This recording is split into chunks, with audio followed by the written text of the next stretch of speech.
குட்டி கதை ஒன்று இருக்கு. ஒரு குட்டி கதை ஒன்று சொல்றேன். ஒரே ஒரு குட்டி கதை மட்டும் சொல்லிட்டு ஒரு குட்டி கதை ஒன்று சொல்லிட்டு ஓடி போயிடுறேன்.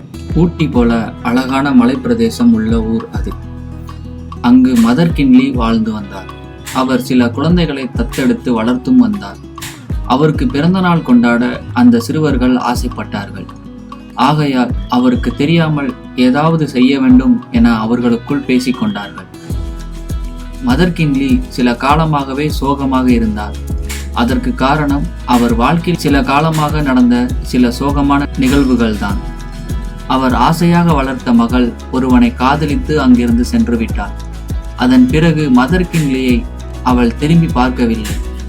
மகளை பிரிந்த சோகத்தில் அவருக்கு உடல்நிலை பயங்கரமாக பாதிக்கப்பட்டது.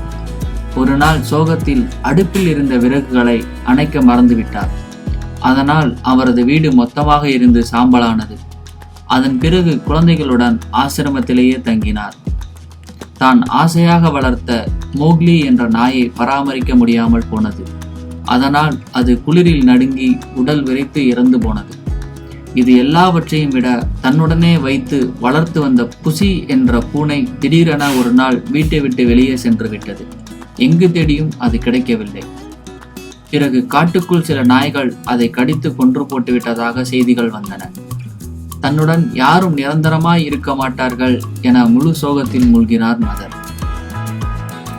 இந்த சமயத்தில் அவர் தனது பிறந்த நாளை கொண்டாட ஆசிரமத்தில் இருந்த குழந்தைகள் ஆசைப்பட்டார்கள்.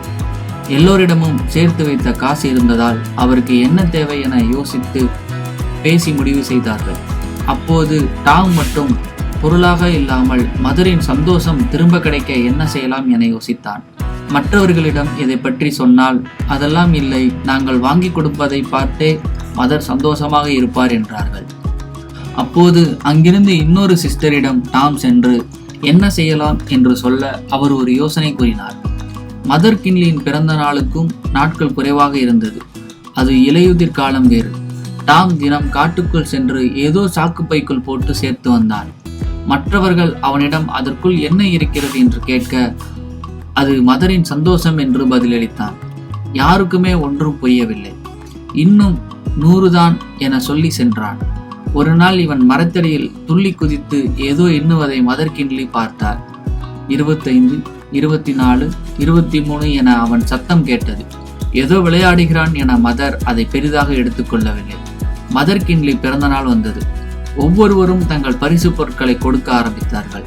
சால்வை, குஷன் தலையணை, கோழி முட்டைகள், பழங்கள், மணிக்கு ஒரு முறை குருவி கத்தும் சுவர் கடிகாரங்கள் என விதவிதமான பொருட்களை கொடுத்தார்கள். டாம் மட்டும் ஒரு சாக்கை தூக்க முடியாமல் தூக்கி வந்தான்.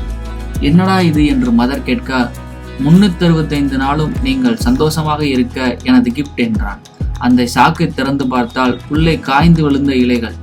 காய்ந்த இலைகளா என்று கேட்க ஆமா மதர், இவை மரத்தில் இருந்து கீழே விழுவதற்குள் நான் உங்களுக்காக பிடித்து எடுத்து சேர்த்துள்ளேன் என்றான். இதில் மொத்தம் 365 இலைகள் உள்ளன. இனி வரப்போகும் 365 நாளும் நீங்கள் சந்தோஷமாக இருக்க வேண்டும் என்றான்.